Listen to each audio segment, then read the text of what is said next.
네.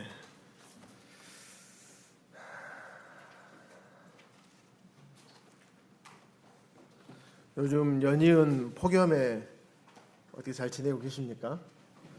밖에 나가는 것이 한 발짝 내딛기만 해도 이렇게 숨이 턱턱 막히고, 잠깐 앞에만 나가도 아니 앞에 나가지도 않더라도 엘리베이터만 딱 들어와도 이제 땀이 막 나기 시작하더라고요. 굉장히 막 더운 날씨 가운데 있는데 그냥 교회에 있는 것이 피서인 것 같습니다. 지난 계속적인 이제 교회 행사들로 인해서 실내에서만 계속 있고 또 예배당에서 여름 성경학교도 하고 그랬었잖아요. 교회에 있는 것이 제일 덥지도 않고 또 좋은 게 먹을 것도 많이 주잖아요. 일단 준비가 되어 있어요. 그래서 제가 한 3주 전부터 이제 신방전도 다니고 뭐 혼합 학생 캠프 끝나자마자 여름 성경학교 막 이러면서 이 살이 많이 쪘어요. 배가 끝도 없이 막 나오고 있어가지고 가는 곳마다 먹을 게 풍성하다 보니까 그렇게 되는 것 같습니다. 교회 안에 함께 있는 것이 가장 이 복이 있는 것 같습니다. 네. 네. 이 제가 노트북 선이 연결이 잘 됐다 안 됐다 해서 기도가 많이 필요합니다.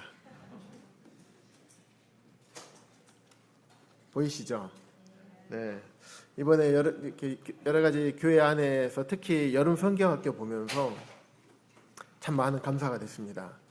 아, 그렇구나.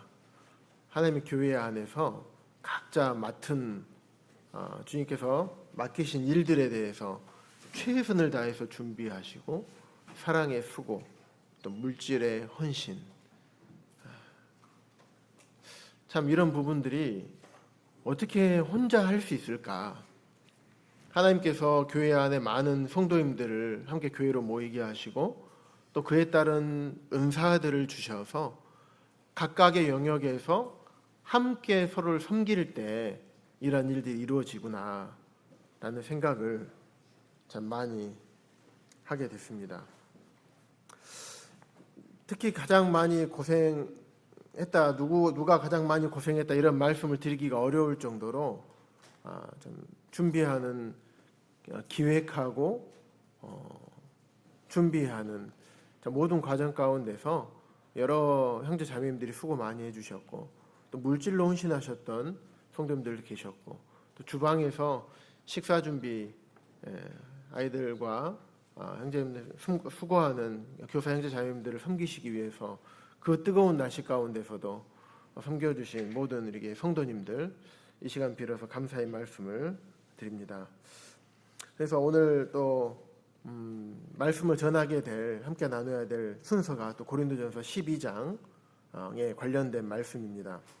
보시면 고린도전서 12장에는 참 많은 말씀이 있습니다. 물론 은사에 관한 큰 주제라고 볼 수 있지만 이 안의 말씀들을 자세히 살펴보면 많은 의미가 있습니다.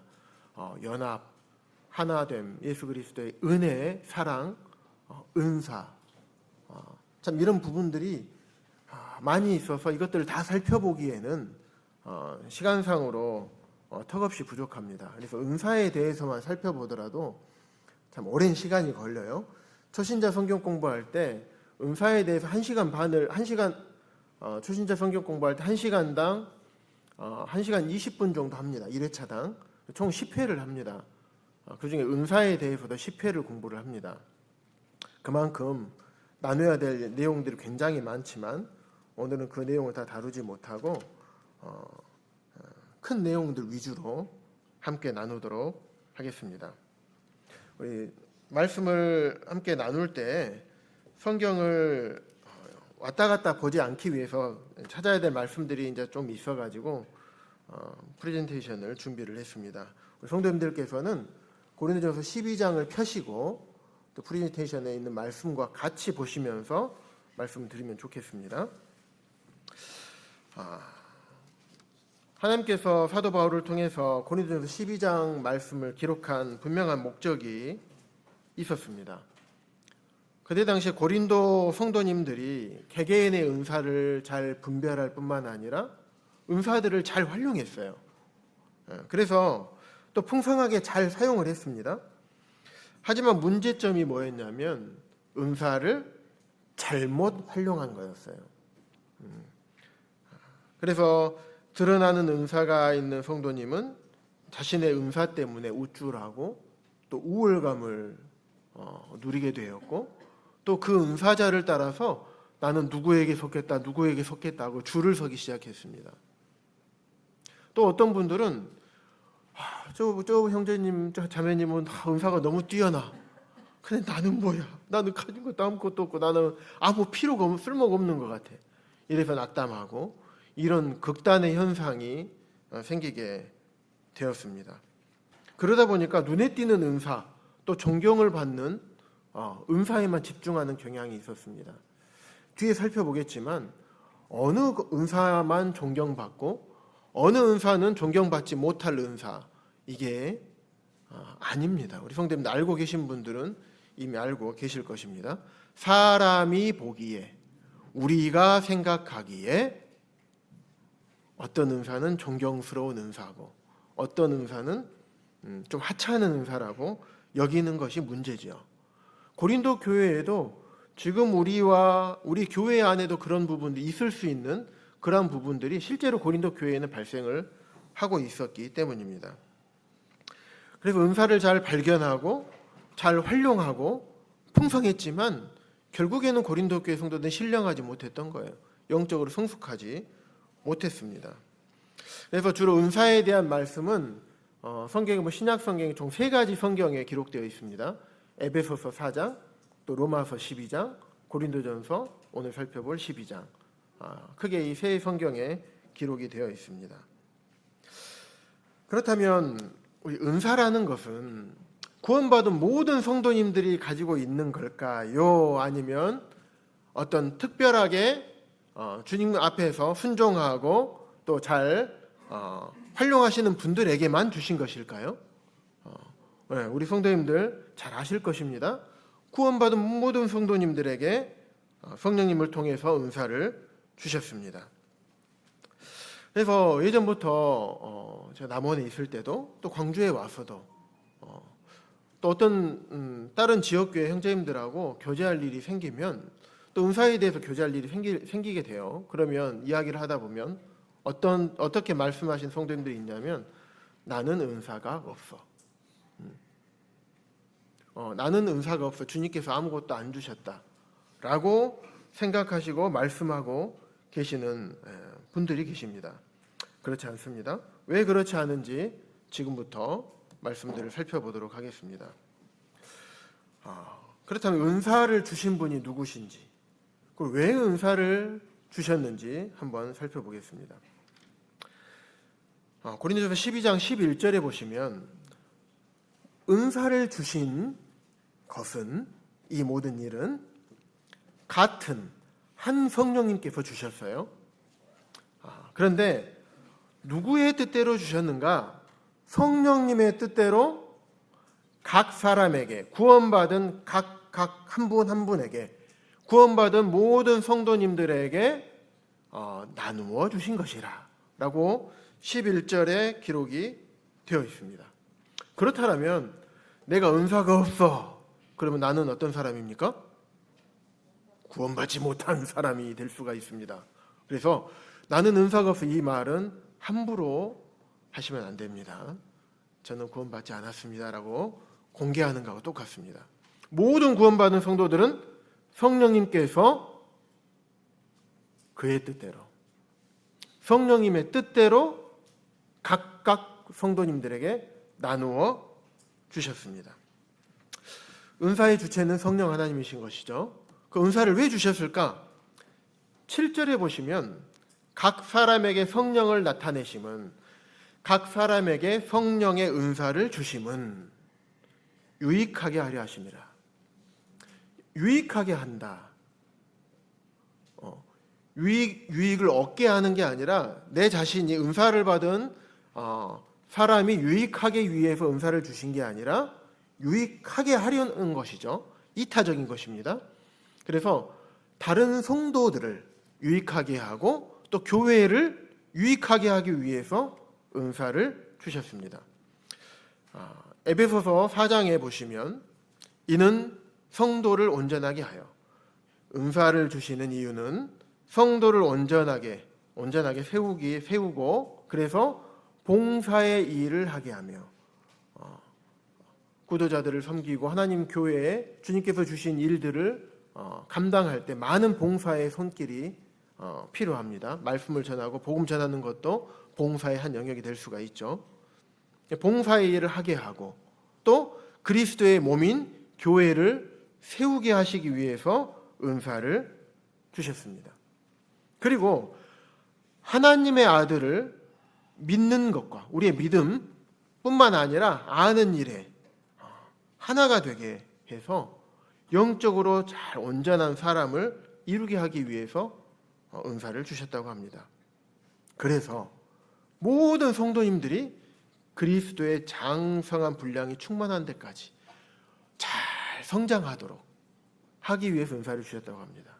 은사를 주신 목적이 분명하죠. 나를 위해서 은사를 주신 게 아닙니다. 은사를 받은 자신을 위해서 준 게 아니라 다른 성도를 섬기기 위해서 주신 겁니다. 실제로 은사를 뜻하는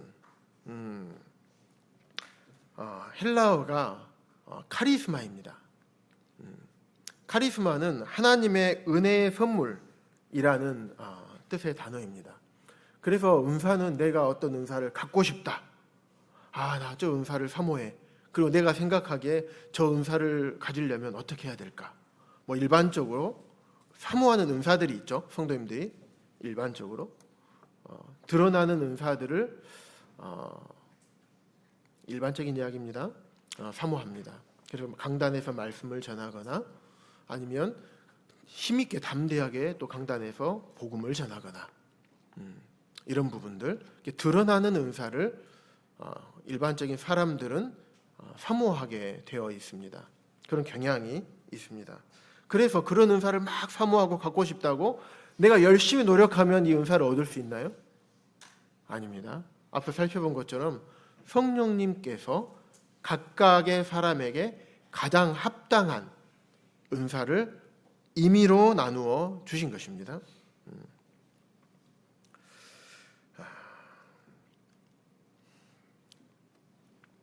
그래서 성령님께서 나눠주신 것이기 때문에 내가 어떤 드러나는 은사를 받았다고 그래서 고린도 교회 성도들처럼 우쭐하고 자랑하고 그럴 필요가 없겠죠. 또 때로는 내가 드러나지 않고 인간적으로 사람이 생각하기에 허드렛 일이라고 생각하는 이런 은사가 있을 수가 있습니다. 사람이 생각하기에입니다. 그리고 또 때로는 드러나지 않는, 나중에 살펴보겠지만은 믿음의 은사, 믿음은 기도로 씨름하는 은사예요. 믿음의 은사가 어떤 믿음을 가지고 그래 이렇게 해야지 이런 은사가 아니라 기도로 씨름하는 은사입니다. 그것이 믿음의 은사입니다. 드러나지가 않죠. 그래서 때로는 전혀 드러나지 않기 때문에 어떤 성도님들이 믿음의 은사인 성도님을 발견하기가 쉽지가 않습니다. 드러나지 않는 은사가 오히려 나중에 주님 앞에 큰 상급을 더 받을 것 같습니다. 드러나는 은사는 이미 이 땅에서 영광을 받아버리기 때문에 그 나라 가면 상급이 많이 없을 것 같아요.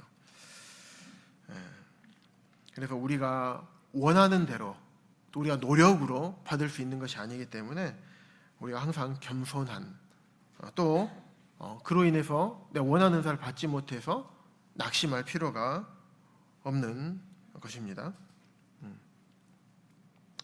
그래서 4절에서부터 6절에 보시면 은사의 주체가 나옵니다. 은사는 여러 가지나. 보면 은사는 여러 가지고 또 직분도 여러 가지고 또 사역도 여러 가지입니다. 하지만 은사를 주신 성령님, 또 직분을 하도록 하신 분이 주님, 또 하나님, 사역을 이루시는 분 하나님, 주님께서 하시는 사역을 이루도록 하신 분도 하나님께서 성령님을 통해서 하셨죠. 그래서 모든 사역을 이루시는 분이 하나님, 하나님. 그래서 우리가 은사의 주체가 누구인지, 우리 은사를 통해서 하는 것들이 주체가 누구신지 6절까지 잘 기록이 되어 있습니다. 이렇기 때문에 우리가 낙심하거나 때로 우쭐할 필요가 없는 것입니다. 오직 하나님의 능력과 역사하심으로 모든 것이 이루어진 것을 알 수가 있습니다. 오늘 제가 이 부분에 대한 말씀을 읽고 감사를 드렸습니다. 예전에도 이 말씀을 잘 알고 있었죠. 그런데 최근 몇 개월 전에 잘 알고 있던 말씀이 제 가슴에 철필로 새겨진 것과 같은, 절대 잊어버릴 수 없는 이렇게 깨달아지게 되었어요. 뭐냐면 주님 앞에 가서 보좌에 영광의 왕으로 앉아 계신 주님 앞에 24장로들이 그 앞에 엎드려서 주님 앞에 경배하고 자기의 관, 이게 면류관을 의미합니다. 면류관을 주님 계신 보좌 앞에 드리고, 그러면서 우리 주 하나님이여 영광과 존귀와 권능을 받으시는 것이 합당하다 하고 고백하는, 천상에서 예배드리는 이런 모습들이 나옵니다. 우리도 주님 앞에서 그렇게 예배를 드리게 될 것입니다. 그런데 머리로는 알고 있었습니다. 그런데 왜 24장로들이 자기의 관을 보좌 앞에 올려드릴까? 주님 앞에 드릴까? 내가 받은 상급인데? 그래, 주님께서 주셨으니까 다시 돌려드리는 게 맞지 라는 것을 이론적으로는 알고 있었죠. 그런데 주님께서 알게 하신 부분들이 어떤 부분이냐면 내가 할 수 있는 것이 아무것도 없었더라 이거예요. 내가 주님을 위해서 섬길 수 있는 것이 무엇이었을까? 주님 나의 섬김을 필요로 하시는 분이니까? 일반적으로 주님을 향한, 주님께서 나를 향한 하나님의 뜻이 있다라고 우리가 많이 생각을 하죠. 그러다 보면 나에 대해서 초점이 많이 맞춰지게 되어 있습니다. 하지만 그 하나님의 뜻을 분명하게 성경에 기록해 놓으셨고, 우리는 그 하나님의 뜻에 따라서 우리가 살아가는 것이죠. 그런데 우리에게 그 하나님의 뜻을 열어서 우리 각자에게 보여주시는 분이 누구신가요? 주님이시죠. 그리고 그 뜻에 따라서 살아갈 수 있도록 우리의 마음을 움직여 주시는 분도 주님이십니다. 우리에게 섬길 수 있는 건강을 주신 분도 주님이시고, 우리의 몸을 움직이게 행동하게 하는 분도 주님이셨어요. 우리에게 섬길 수 있는 시간도 주셨고, 재능도 주셨고, 은사도 주셨고, 물질도 주셨어요. 그러니까 우리가 한 것이 제가 제 의지로 스스로 그냥 했다라고 말을 할 수가 없는 거예요. 우리 자신을 살펴보았을 때, 양심적으로 우리 자신을 살펴보았을 때 그런 거예요. 주님 앞에 갔죠. 우리가 주님 앞에 갔습니다. 주님은 모든 것을 아시죠. 우리의 심장과 폐부를 쪼개기까지 아시고 머리카락 숫자까지도 다 세신 바 되신 분이 주님이시죠.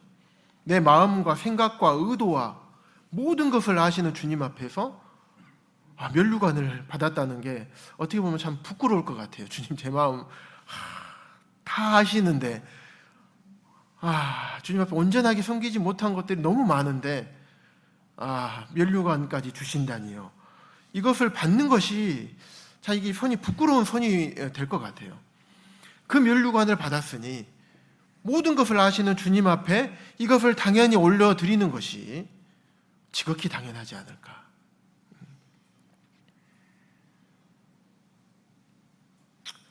라는 생각이 좀 들게 되면서 이 말씀이 깨달아졌습니다.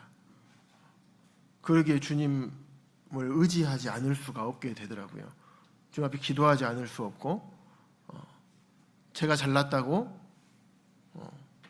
제가 한 것이라고 겉으로 말은 하지 않지만 속으로는 은근히 그런 생각을 할 수가 없겠고, 모든 것을 다 예비하시고 준비하시고 여기까지 인도하신 그 주님을 인정할 수밖에 없더라고요. 또한 제가 어떤 부분이 부족해서 주님 앞에 낙심하고 낭만할 것도 아니더라고요. 왜? 주님이 하시니까. 주님은 풍성하시고 모든 것을 하실 수 있는 분이시잖아요. 주님이 하시니까 제가 낙심하고 낭망할 것이 아니더라고요. 그래서 이 말씀 묵상한 부분을 함께 잠깐 나누어 보았습니다. 그래서 은사에 대해서 8절부터 10절까지 어떤 은사들이 있는지 쭉 기록을 하고 있습니다.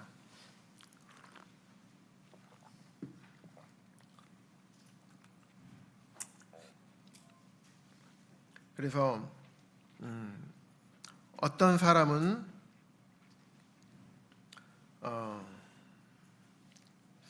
지혜의 말씀을, 어떤 사람은 지식의 말씀을, 그래서 윗줄에 있는 동그라미에 관련된 은사, 적어져 있는 은사들은 이 고린도전서 12장에 기록된 은사들을 윗줄에 기록을 해놨습니다. 믿음의 은사, 예언의 은사, 영들 분별함. 그리고 아래쪽에 있는 은사들은 은사장에 나와 있는 로마서 12장에 나와 있는 은사들을 쭉 기록을 해 놓았습니다. 이 은사들을 잠깐 간략하게만 말씀을 드리겠습니다. 지식의 말씀, 똑같은 말씀인데 지식의 말씀이에요. 지식의 말씀은 성경 학자들을 말합니다. 일반적으로 성경 연구한 학자들. 그래서 성경을 깊이 있게 연구하는 거예요. 그래서 막 우리 뒤에 상담실에 있는 책장에 보면 이제 주석들 중에서도 연구하는 주석들이 있어요. WBC 주석이라고, 그런 아주 학자들이 그런 주석들을 성경을 연구해서 주로 씁니다. 성경 학자들이 지식의 말씀 은사가 있습니다. 그 지혜의 말씀은 어떤 분들이냐? 말씀을 잘 가르치고 잘 전합니다. 하지만 어떤 것을 통해서 스스로 성경을 막 해서 연구해서 지식의 말씀 은사처럼 하는 것이 아니라 그분들이 기록해 놓고 분별해 놓은 내용들을 토대로 말씀을 잘 요리해서 잘 전해 주시는 분들, 이런 분들이 지혜의 말씀의 은사자들입니다. 흔히 이런 또 오해를 하실 수가 있습니다. 우리가 성경만 바라보고 성경으로만 우리가 봐야지 어떤 그런 부분들을 참고할 수 있느냐. 그런데 우리가 듣고 자라왔던 대부분의 가르침의 내용들이 이 지혜의 말씀들을 통해서 우리가 배웠습니다. 우리가 안에 들어있는 것들은 앞선 형제님들로부터 들었던 말씀들이 이 안에 우리 머릿속에 있는 것이에요. 그래서 지혜의 말씀, 또 믿음의 은사, 아까 잠깐 말씀드렸죠. 기도로 씨름하는 은사입니다. 예언, 베드로가 이 예언의 은사자였습니다. 담대하게 복음을 선포하고 말씀을 선포했었죠. 담대하게 강단에서 말씀을 선포하는 예언의 은사. 영들 분별함, 따로 말씀 안 드려도 되겠죠. 그리고 섬김의 은사, 참 물심장면으로 성도들 열심히 내 육체적으로 몸으로 섬기는 은사죠. 가르침, 성경을 잘 가르치는 은사입니다. 권위는 내가 권위를 부리는 은사, 그런 뜻이 아닙니다. 권유하고 위로하는 은사, 낙심하거나 어려움에 있을 때 성도들을 잘 권유하고 잘 일으켜 주저앉아 있는 성도들을 세워주는, 또 상처받았을 때 잘 위로해주는 은사입니다. 구제의 은사, 물질로 성도님들을 섬기는 은사입니다. 일반적으로 구제의 은사라 함은 물질로 섬기는 은사이기 때문에 물질이 많은 경제적인 능력이 되시는 분들이 대부분 구제의 은사라고 오해할 수가 있습니다. 근데 결코 그렇지 않습니다. 물질이 많다 그래서 구제를 잘하시는 분, 구제 은사를 받으시는 분은 극히 드뭅니다. 오히려 물질이 없으신 분들 중에서 구제 은사 있으신 분들이 참 많습니다. 그 다음에 다스림, 행정, 경영에 관련 교회를 잘 경영하는 은사입니다. 또 긍휼, 어떤 영혼들을 바라볼 때, 성도들을 바라볼 때 참 긍휼히 여기는 이런 마음이 있는 분들, 또 이런 은사가 있습니다. 그런데 고린도전서 12장에 이제 기록되어 있지 않는 은사들이 있죠. 병 고침의 은사, 신유의 은사라고 하죠. 예전에 저 어렸을 때 TV에서 막 그런 것들을 봤던 것 같아요. 혹시 생각나십니까? 할렐루야 기도원. 막 기도하면서 막 입에 손을 넣고 막 항문에 손을 넣고 막 해가지고 암덩어리를 빼냈다고 하면서 막 기도로 치료하려면 아무것도 안 해야지 왜 손을 넣고 막 어떤 것을 합니까? 그래서 병고침의 은사, 현재는 사라진 은사라고 분별을 하고 있습니다. 능력 행함, 그 이적을 행하는 은사, 이것도 사라진 은사라고 보고 있습니다. 방언, 일반 교단에서 방언의 은사에 대해서 참 말이 많습니다. 방언은 언어죠. 베드로의 말로 히브리어로 얘기를 했지만은 각 나라에서 모였던 유대인들이 그 말을 듣고 이상하다? 왜 내가 저 언어를 알아들을 수 있지? 라고 다 알아들었죠. 그게 방언입니다. 방언은 언어입니다. 또 하나 언어인 근거가 뭐냐면 방언 통역하는 은사가 있기 때문에 그렇습니다. 방언은 통역할 수 있어야 돼요. 그래서 방언의 은사가 사실 사라진 은사라고 우리가 보기 때문에 방언 통역하는 은사도 사라졌겠죠.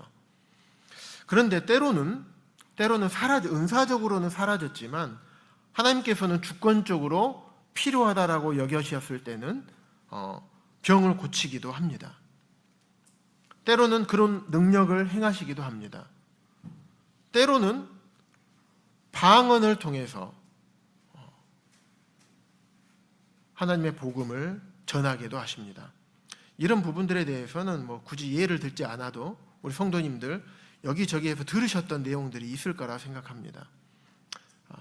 때로는 선교사가 아프리카 오지에 가서 복음을 전해야 되는데 할 수 있는 방법이 없는 거예요. 선교사가 자기 언어로 얘기했지만 그들이 알아먹는 경우들이 있었어요. 그들을 치료할 때도 그랬고. 그래서 은사의 종류들이 이렇게 있습니다. 은사의 종류들을 듣다 보면 우리 성도님들 그런 생각이 혹시 들지 않으십니까? 내 은사가 무엇이지? 물론 분별하신 분도 계시고 아직 분별을 못하신 분들도 계실 것입니다. 하지만 너무 다급하게 생각하지 마시고 오늘 이 시간에 어떻게 하면 은사를 분별할 수 있는지 또 은사를 어떻게 잘 활용해야 되는지 이 부분들까지도 간단하게 나눠드리도록 하겠습니다.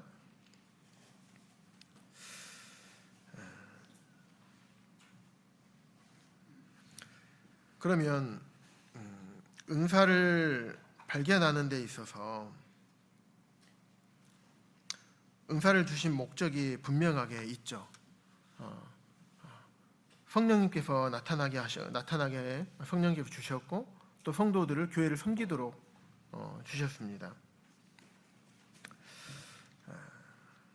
그렇다면 은사를 어떻게 우리가 발견을 하게 될 것인가? 은사는 내가 발견하기가 쉬울까요? 아니면 다른 성도님들이 발견하기가 쉬울까요? 네. 은사는 다른 성도들이 발견하기가 쉽습니다. 왜냐하면 사람은 일반적으로 자기가 사모하는 은사에 치중하려는 경향이 좀 있어요. 아까 말씀드린 것처럼. 그 다음에 또 누가 은사를 잘 분별하냐면 교회 인도자들이 은사를 잘 분별합니다. 왜냐하면 인도자들은 쭉 보거든요. 그래서 어떤 성도님들이 이렇게 어느 부분에서 어느 영역에서 섬겼을 때 교회에 유익이 되고 참 성도님들이 즐거워하시고 그 은사에 대해서 감사하는구나. 또 이런 많은 성도님들로부터 정보를 얻게 되죠. 그래서 교회 인도자들이 은사를 잘 분별하게 됩니다. 그것도 누가 분별하게 될까요? 결혼하신 분이라면 남편과 아내, 아내의 은사를 남편이 잘 분별할 수 있는 것이고 남편의 은사를 아내가 잘 분별할 수 있는 것입니다. 이 말은 곧 가장 가까운 사람이 나랑 가장 가까운 사람, 나를 가장 잘 아는 사람이 은사를 잘 분별할 수가 있습니다.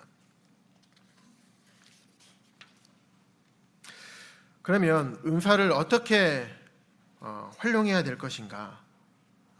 중요한 것은 은사를 활용할 때 세 가지 동기가 중요합니다. 우리의 마음. 첫 번째 동기.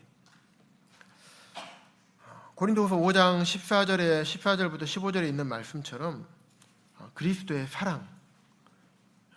섬기고 은사는 섬기라고 주신 거죠.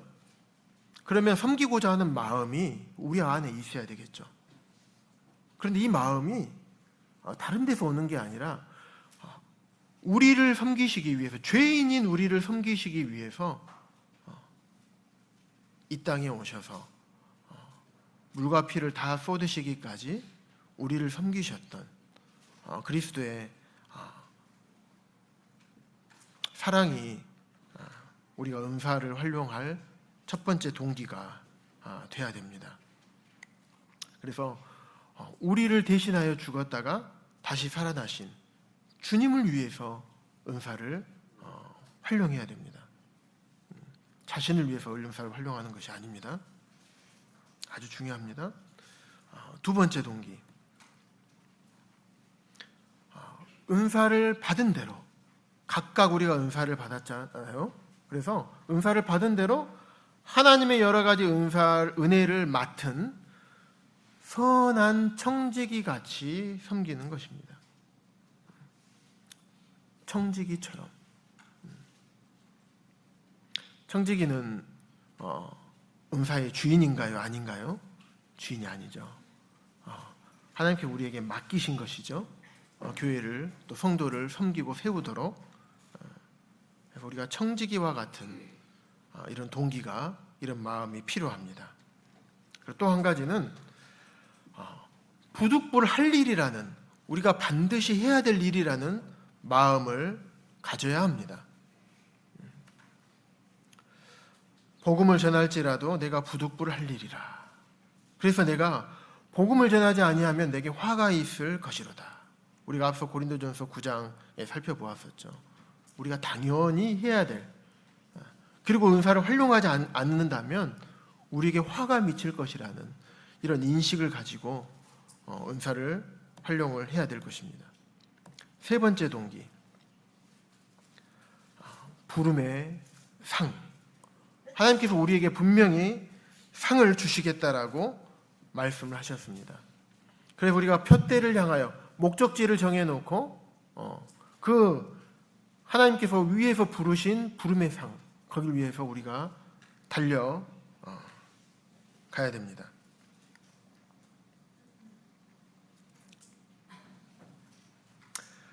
히브리서 11장 6절에 보시니까 하나님은 어떤 분이신가? 하나님께 나아가는 자는 반드시 그가 계신 것과 그가 계신 것뿐만 아니라 우리 하나님 계신 거 다 알고 있죠? 또 두 번째는 하나님이 자기를 찾는 자들에게 상 주시는 이심을 믿어야 할지니라.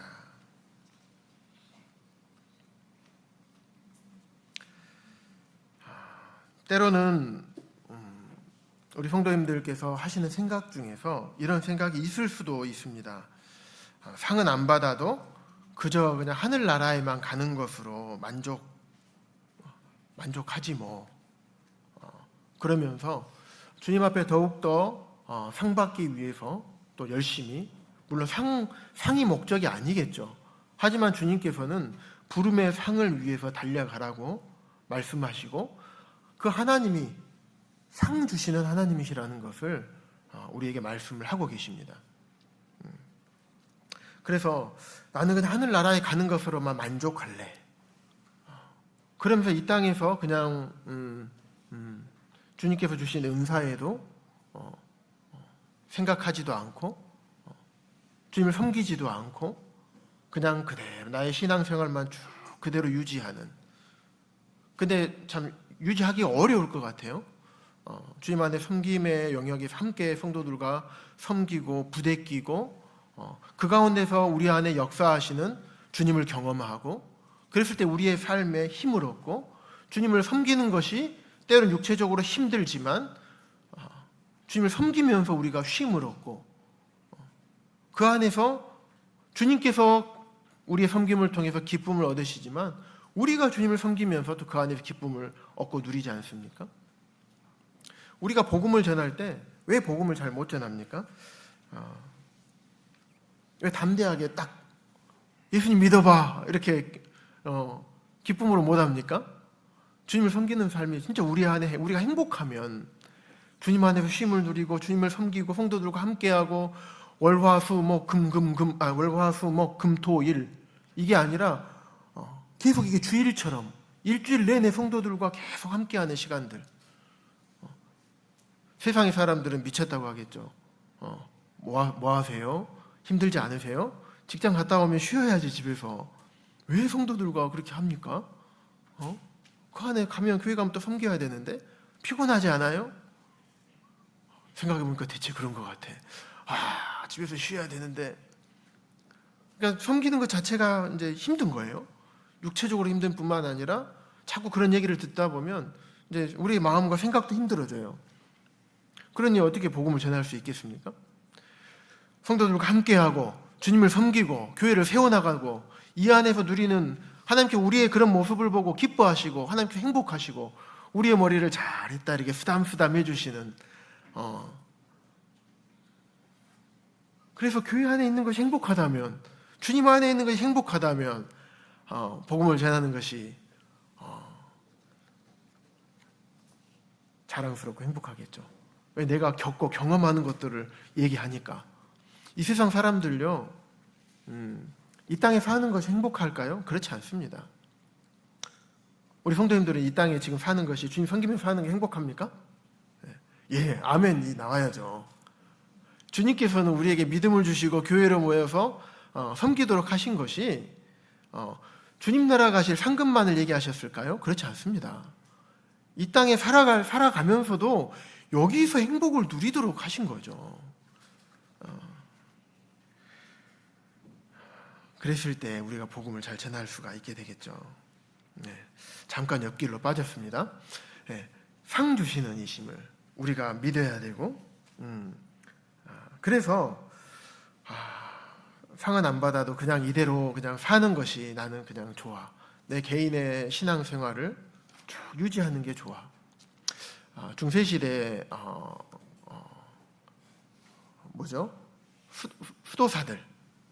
수도사들이 그랬었죠. 또 유대인들 중에서도 에세네파라는 사람들이 그랬습니다. 개인의 신앙만을 강조를 했었죠. 그렇기 때문에 세상의 사람들과 함께 어울리고 세상에 우리가 속해 있다 보면 우리의 마음과 생각이 세상의 것들로 더럽혀지기 때문에 또 성도들과의 관계에 있어서도 때로 어려워질 수도 있죠. 그러다 보기 때문에 우리는 그냥 수도사들 혼자 수도합니다. 혼자 저기 이스라엘의 광야 같은데 굴 파고 들어가서 거기서 혼자 자급자족하며 거기서 혼자 고행을 하면서 혼자 수도사의 생활을 하는 사람도 있습니다. 그것보다는 좀 낫죠. 유대인 중에서 에세네파라는 사람들이 있습니다. 이들은 세상에 우리는 그냥 세상과만 단절할래 해가지고 따로 모여서 정착촌을 만듭니다. 그들끼리만 모여서 이제 살죠. 자급자족하면서. 그런데 주님께서는 그런 삶을 개인의 신앙만을 중요시하고 또 우리들끼리만을 하도록 하지 않으셨죠. 교회로 모이게 하셨고 세상에 살면서 우리들의 빛을 드러내도록 하셨고 세상의 사람들을 섬기라고 하셨고 그들에게 복음을 전하라고 하셨고 성도들을 또 함께 섬기고 교회를 세워나가도록 우리에게 말씀을 하셨죠. 그런데 우리의 개인의 신앙만을 강조하게 되고 우리끼리만 생각한다면 말씀에 대한 불순종으로 인한 교만한 생각이 될 것입니다. 결코 그것은 겸손한 생각이 아니게 되겠죠.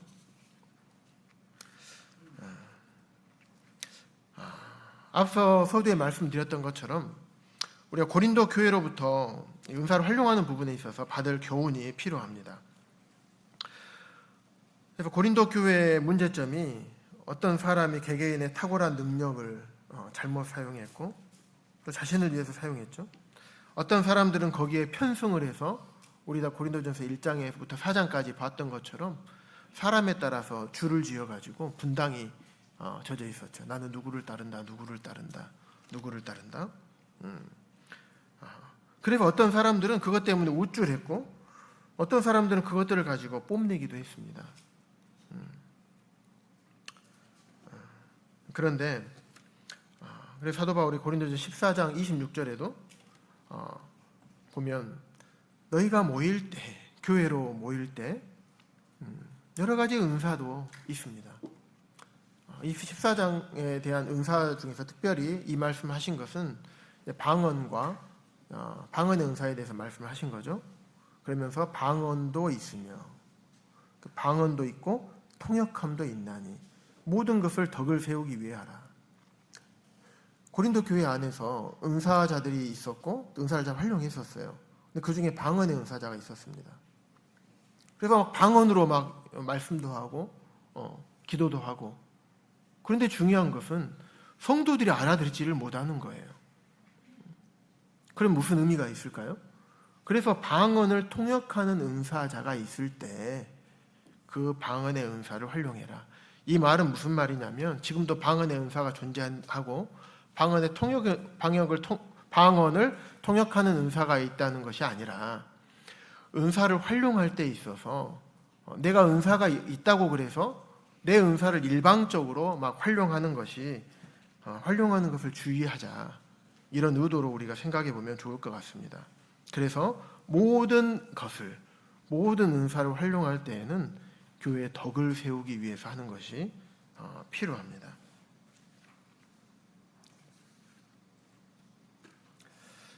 그리고 14장 40절에 보시면 모든 것을 품위 있게 하고 질서 있게 해야 될 것을 말씀을 하고 있습니다. 나는 이 은사가 있어.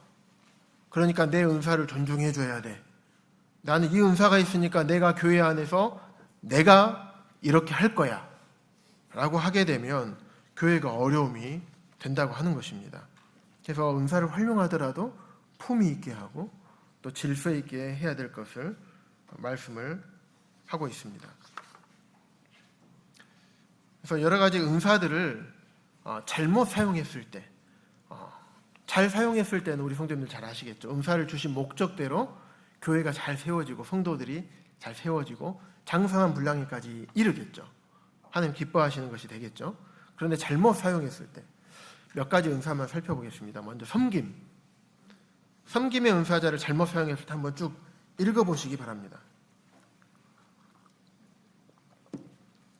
다른 성도들을 너무 섬기다 보니까 자신의 가정에 대한 의무를 등한시하는 경우가 있게 되겠고, 섬김의 은사는 막 다 섬기고 싶어요. 그러니까 이것도 섬기고 저것도 섬기고 막 하다 보면 너무 많은 일을 맡는 경향이 있습니다. 그래서 때로는 은사는 기쁨과 즐거움을 해야 되는데 때로는 이제 불평과 불만, 마르다와 마리아 이야기처럼 때로는 합당하지 못한 일에 도움을 고집하는 경향이 있어요.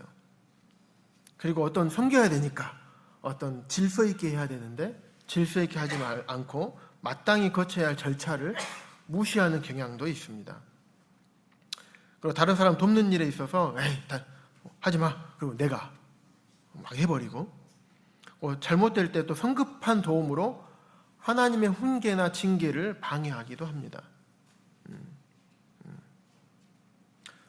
또 내가 섬김으로 도움을 줬는데 감사합니다 하고 막 이렇게 안 했을 때 혼자 상처를 받기도 합니다. 자신이 하는 일을 잘 이루지 못할 때가 많습니다. 섬김의 은사를 잘 활용하지 못했을 때는 이러한 어려움들이 발생할 수가 있습니다. 두 번째, 예언의 은사. 베드로가 이 은사가 있었다고 했죠. 자신의 책임 가운데 있지 않는, 왜냐하면 예언의 은사자들은 어떤 부분들을 잘 분별하는 경향이 있어요. 옳고 그름을 잘 분별한다거나 이런 부분들을 딱 이렇게 칼로 이렇게 딱 분별하는 경향이 있습니다. 그래서 자신의 책임 가운데 있지 아니한 성도도 내가 막 오지랖이 넓어서 막 이렇게 하려는 경향이 있습니다. 때로는 몇 가지 아는 것으로 어떤 문제를 성급하게 해결을 하려고 해서 성과학을 쉽게 잘못 판단하는 경우가 있습니다. 3번도 같은 맥락으로 보시면 되고요. 그리고 네 번째, 죄 지은 사람을 회복시키는 게 아니라 정죄하려는 이런 경향이 있습니다. 또 그래서 넘어진 자를 때로는 넘어져서 연약해서 넘어질 수 있잖아요. 그런데 이게 세우기보다는 딱 잘라버리는 경향이 있습니다. 그래서 어떤 일에 솔직하고 분명하고 선을 긋기를 원하기 때문에 그러다 보면 말하지 않아야 될 내용을 남발하는 경우가 있습니다. 다른 사람들만 냉정히 대할 뿐만 아니라 냉정해야 되죠. 선을 딱 긋고 하려면 뿐만 아니라 자신이 범죄하여도 극단적으로 실망하고 포기하는 경향이 있습니다. 은사 잘못 사용하는 경우입니다. 가르침의 은사 잘못했을 때는 그들의 지식 때문에 교만해지기가 쉽습니다. 또 교육을 받지 않은 사람들이 어떤 지혜로운 얘기를 하죠. 삶의 지혜로 또 신앙의 연륜에 따라서 말씀을 정확한 근거로 막 말씀 구절을 갖다 대면서 이건 이러니까 이렇게 얘기하지 못할 수도 있습니다. 그럴 수 있잖아요. 모든 말씀들 우리가 다 외울 수는 없습니다. 하지만 가르침의 은사자들은 말씀을 잘 알고 있기 때문에 스스로 잘 알게 되는 것입니까? 물론 개인의 노력도 필요하지만 하나님께서 주신 은사죠. 그래서 말씀을 많이 알고 있어서 말씀 구절, 성경 근거를 가지고 이야기하지 않다 보면 교육을 받지 않은 사람들의 어떤 실질적인 지혜를 무시하는 경향이 있습니다. 자신의 선생님의 가르침에 대한 회의적인 자세를 가질 때가 있어요.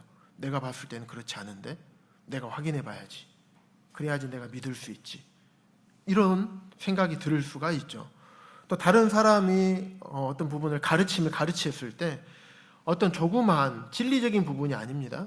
기술적인 결함이라도 발견되면 비판하려는 경향이 있고 그 가르침을 받아들이지 않으려는 경향이 있습니다. 또 은사가 잘못됐을 때 성령님을 의지하기보다는 자신의 지식을 의지하는 경향이 있습니다. 또 연구의 세밀함 때문에 많이 연구를 하다 보니까 말씀을 전할 때 있어서 성도님들이 좀 지루하게 느껴지는, 왜냐하면 너무 이제 학문적인 부분이나 이런 부분 하다 보니까 그러게 만들 수가 있는 것입니다. 또 7번 성경을 연구하는데 너무 시간 몰두하다 보니까 그 자신을 다른 사람들, 성도들과 좀 격리시키는 경향이 있습니다. 성도들과 성도들이 풍성하게 교제하고 해야 되는데 그러지 못하는 경향이 생길 수가 있죠. 또 권위의 은사, 권유하고 위로하는 은사를 잘못 사용했을 때 때로 사람들에게 권유하고 위로하는 대상에게 영적 수준 이상 잘 회복이 엄청나게 회복되기를 원했어요. 그러다 보니까 회복이 안 돼. 그러니까는 실망도 하고 낙심도 하고 그럴 수가 있죠. 또 가정에서 가져야 할 시간을 다른 사람들에게 이제 권유하고 위로해야 되니까 이 권유하고 권면하고 위로하려면 잘 들어야 되겠죠. 그러니까 많은 시간을 들여야 되죠. 그러다 보면 가정에 소홀하고 가정에 어려움을 줄 수가 있습니다. 또 그런 은사를 활용하는 데 있어서 어떤 사례적인 부분을 위로하고 또 권유하다 보면 어떤 사례적인 부분을 또 얘기할 수 있잖아요. 그러다 보면 다른 성도님들의 어떤 허락을 받지 않고 당사자의 허락받지 않고 또 은밀한 부분을 하는 잘못을 범할 수도 있습니다. 또 현재 내가 하고 있는 일을 마치기도 전에 또 다른 새로운 일에 뛰어드는 경향도 있고 하나님보다 이거 어떻게 하지 자기의 지혜를 의지하는 경향이 있습니다. 또 사람의 마음의 변화보다 우리가 흔히 잘못하는 경향이 이런 부분이 있죠. 구원받았는데 변화가 없어. 그러다 보니까는 구원받은 성도들의 변화의 원인을 다른 것에서 복음에서 찾는 경향이 있습니다. 아주 잘못된 것이죠. 복음은 잘못되지 않았습니다. 하지만 복음을 잘못해서 복음의 어떤 부분을 빼서 성도들이 변화되지 않는다. 이것은 주님 말씀과 다른 부분이죠. 그래서 특히 그렇게 생각하시는 분들의 생각은 뭐냐면 이런 부분입니다. 눈에 보이는 변화, 그게 없다 보면 구원 안 받았을까? 이런 생각도 하게 되는 거예요. 우리 사람들은, 성도들은 일반적으로 구원받게 되면 마음의 변화부터 찾아옵니다. 그리고 우리가 권유했을 때도 마음에서 변화가 조금씩 찾아와요.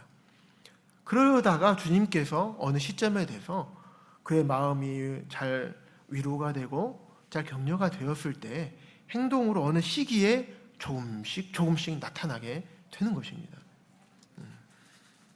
마음의 변화도 신뢰해야 됩니다.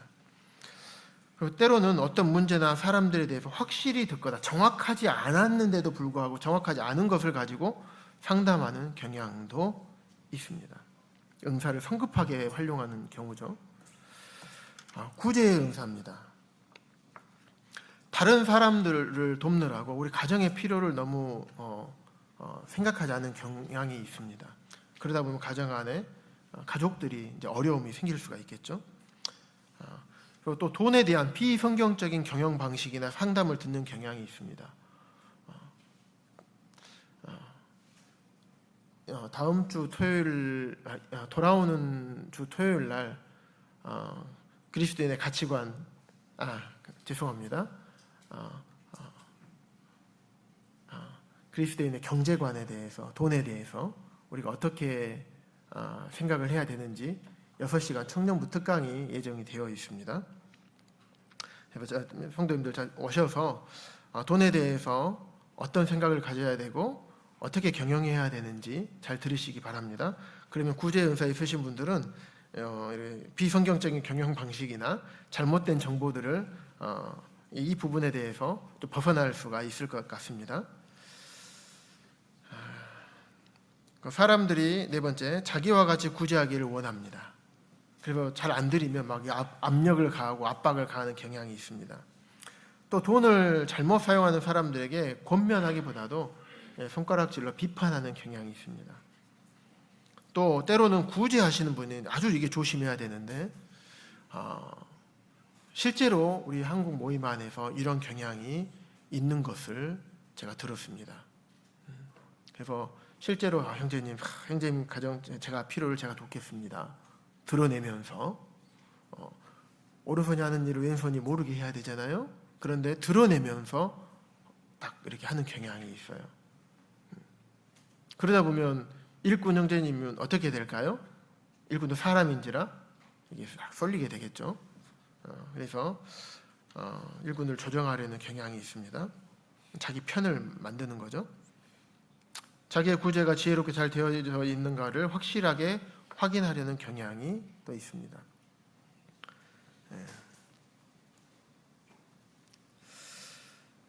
은사에 대해서 살펴보았습니다. 시간이 많이 되었네요. 12절부터 27절까지는 몸과 지체에 대한 말씀을 기록하고 있습니다. 앞서 은사에 대해서도 한 성령님께서 주셨다라고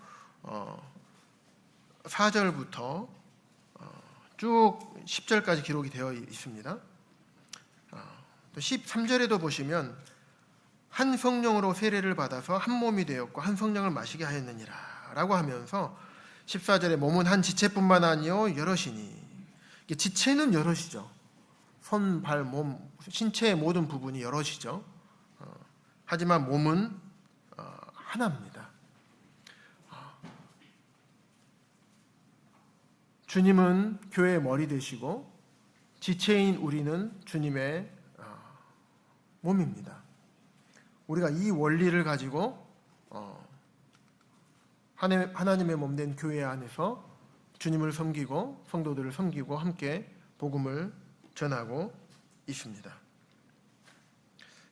이 부분이 굉장히 중요합니다. 우리가 깨지 말아야 될 하나의 원칙과 같은 것입니다. 이를 위해서 주님께서 우리를 위해서 자신의 생명을 들이셨기 때문입니다. 단순히 구원받기 위해서만 아니라는 것을 성도님들 잘 아실 것입니다. 그렇기 때문에 서로 간에 저 형제님 필요 없어. 저 자매님 없어졌으면 좋겠어. 우리 교회 왜 왔어? 왜 계시는지 몰라. 때로는 연약하면 진짜 좀 안 했으면 좋겠다. 이런 마음이 우리 마음 가운데 있는 것은 어떤 부분이냐면, 나는 이 손가락이 없어도 돼. 나는 손이 없어도 돼. 발이 없어도 돼. 에이, 맹장 하나 띄워버리지 뭐. 제가 예전에 말씀을 드렸었죠. 제가 담낭염 걸렸을 때 참 많이 기억에 남습니다. 네, 일반 외과에서는 담낭염 하면 담낭염은 수술, 제거, 이게 교과서에 나온 내용이라고 합니다. 교과서에. 그런데 똑같이 이런 내용이 예전에 교과서에도 있었어요. 뭐냐면 맹장염은 수술, 제거였어요. 그런데 2000년대에 들어와서 맹장은 아주 중요한 면역기관, 아주 중요한 면역기관이라고 합니다. 그런 기능들이 1990년도 후반에 이제 밝혀지게 되면서 2000년도부터 많은 논문들이 나오기 시작했어요. 쓸모없는 것이 없는 겁니다. 그래서 요즘은 살릴 수 있으면 최대한 살리자. 또 이 기능이 설사를 하고 나면 유익한 대장균과 같은 거 다 빠지잖아요. 그런데 이런 대장균들이 씨앗이 맹장으로 딱 숨어 들어가요. 그래서 다 안 쓸려 나갑니다. 그리고 원활한 장내 환경을 재빠르게 설사가 끝나고 나면 재빠르게 얘가 나와서 원활한 장내 환경을 빠르게 만듭니다. 아주 중요한 역할을 하게 되죠. 그래서 최근에는 그래서 맹장을 살리자, 최대한 살려보자 라고 바뀌었어요. 과학은 진리가 아니죠. 바뀝니다.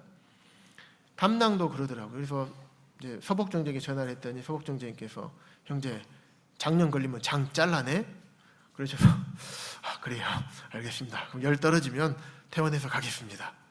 그래서 이제 갔죠. 그래서 약을 먹고 지금 완치가 돼서 지금 잘 살고 있습니다. 쓸개가 제 안에 아직 있습니다. 담낭이 있습니다. 그래서 이처럼 굉장히 중요한 우리 몸의 장기들, 또 손, 발, 필요한 것도 눈, 코, 입, 귀 다 필요하겠죠. 어느 하나 뺄 것이 없고 어느 하나 너가 필요 없다라고 말할 자격도 없는 것입니다.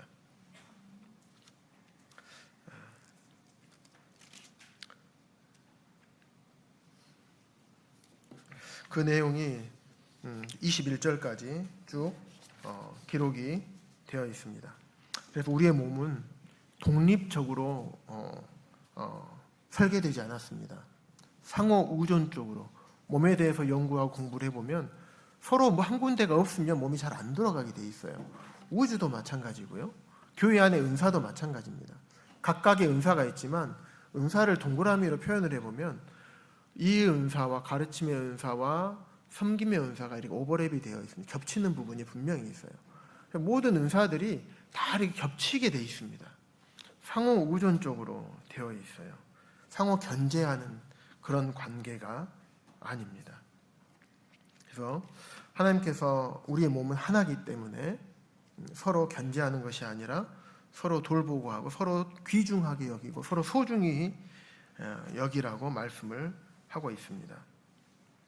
그래서 지역교회가 침체되는 이유, 첫 번째, 자기가 받지 않은 은사 영역에서 일을 하기 때문에 지역교회가 침체가 됩니다.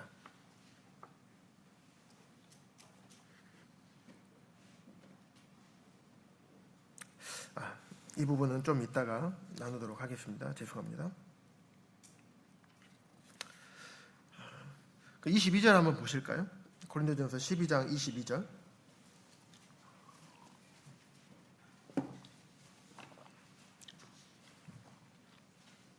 더 약하게 보이는 몸의 지체가 도리어 요긴하게 쓰일 때가 있습니다. 우리 새끼손가락 보시죠? 새끼손가락 보면 별로 힘이 없잖아요. 약속할 때만 쓰는 걸로 생각하는데 그렇지 않습니다. 인체 운동학을 공부해 보면 여기 있네요. 마이크를 쥘 때 뭔가를 쥘 때요. 새끼손가락 없으면 꽉 쥐기가 어렵습니다. 힘이 안 들어가요. 쥐는 힘을 할 때 새끼손가락이 있어야지 딱 하면 손목을 쫙 돌리면서 꽉 쥘 수가 있어요.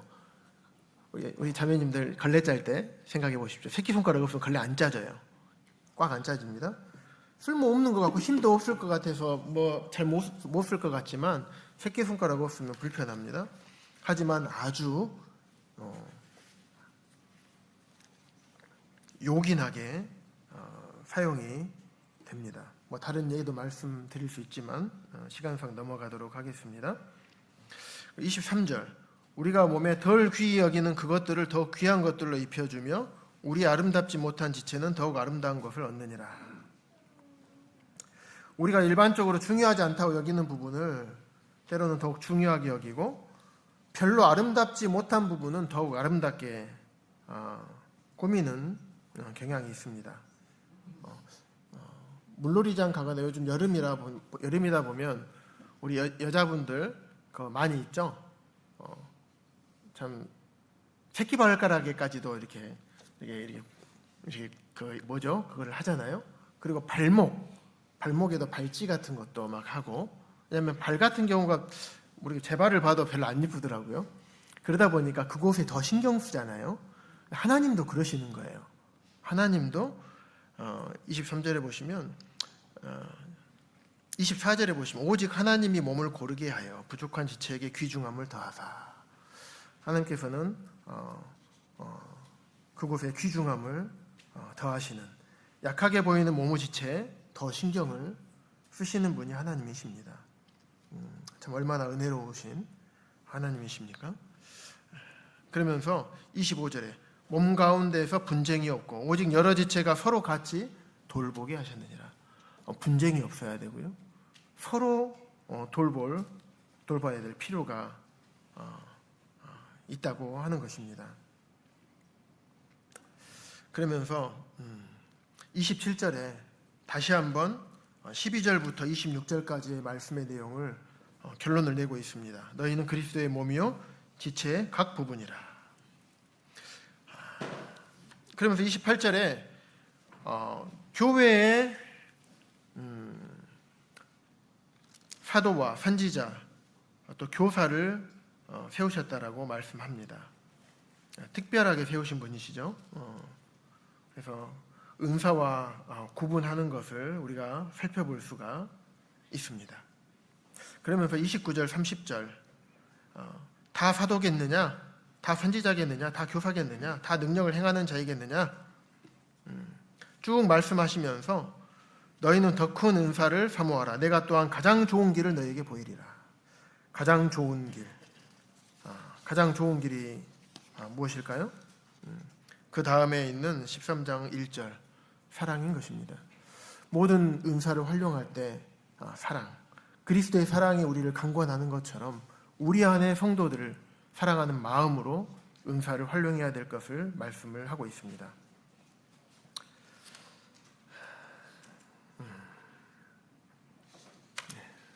시간이 많이 지나버렸습니다. 두 가지만 살펴보고 말씀을 마치도록 하겠습니다. 마지막으로 은사와 관련해서 지역교회가 침체되는 큰 이유 두 가지만 말씀을 드리도록 하겠습니다. 첫 번째, 자기가 받지 않은 은사 영역에서 일을 하기 때문에, 내 은사가 아님에도 불구하고 내가 다른 은사의 영역에서 일을 하면 어떻게 될까요? 그 은사를 가지고 있는 주님께서 주신 그 은사를 가지고 있는 분이 참 많이 불편하겠죠. 그분이 은사 활용할 기회가 줄어들게 됩니다. 예를 들면 복음을 전하는 복음 전도자의 은사가 있으신 분이 목자도 하고 또 가르침도 하고 막 그러다 보면 어떻게 될까요? 교회가 많은 어려움이 되겠죠. 다른 은사자들이 있는데 그 은사자들을 세우지 않습니다. 혼자 그것을 다 해버리면 지역교회가 침체가 됩니다. 두 번째, 자기가 받은 은사를 활용하지 않기 때문에, 자기가 받지 않은 은사 영역에서 일을 한 것뿐만 아니라 내가 받은 은사를 활용하지 않으면 교회가 침체가 됩니다. 교회를 세우기 위한 것이 은사이기 때문에 그렇습니다. 반면에 지역교회가 활기 있고 신나는 이유. 신나는 이유 뭘까요?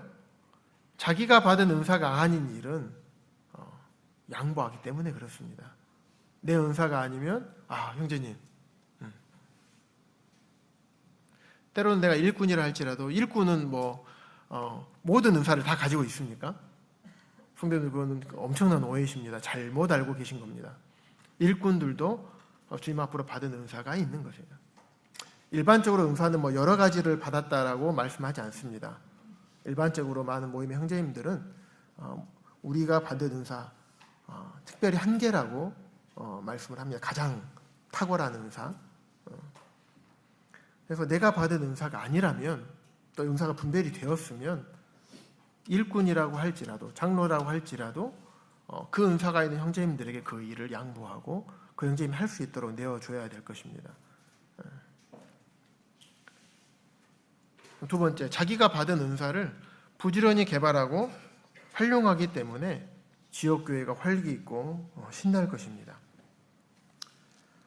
주님께서 우리에게 성령의 은사를 주신 목적은 그것을 잘 활용해서 성령의 열매를 맺고자 함에 있습니다. 성령의 열매를 맺는 데 있어서 은사를 발견하는 것은 이제 시작이죠. 그래서 씨앗을 뿌리면 처음에 싹이 나오고 그 다음에는 이삭이 나오고 그 다음 풍성한 열매가 맺는 것처럼 은사를 발견하는 것은 씨를 뿌린 것과 같습니다. 그리고 동북교회 모든 성도님들께서 주님께서, 성령님께서 나눠주신 그 은사를 잘 분별하시고 또 잘 활용하셔서 싹을 틔우고 이삭을 내고 또 성령의 열매를 맺게 되기를 원합니다. 그래서 우리 지역교회인 동북교회가 활기 있고 신나는 교회가 될 뿐만 아니라 주님께서 기뻐하시는 하나님의 교회가 되기를 원하는 마음이 있습니다. 말씀이 좀 시간이 많이 되어버렸습니다. 죄송합니다. 기도드리고 말씀 마치겠습니다.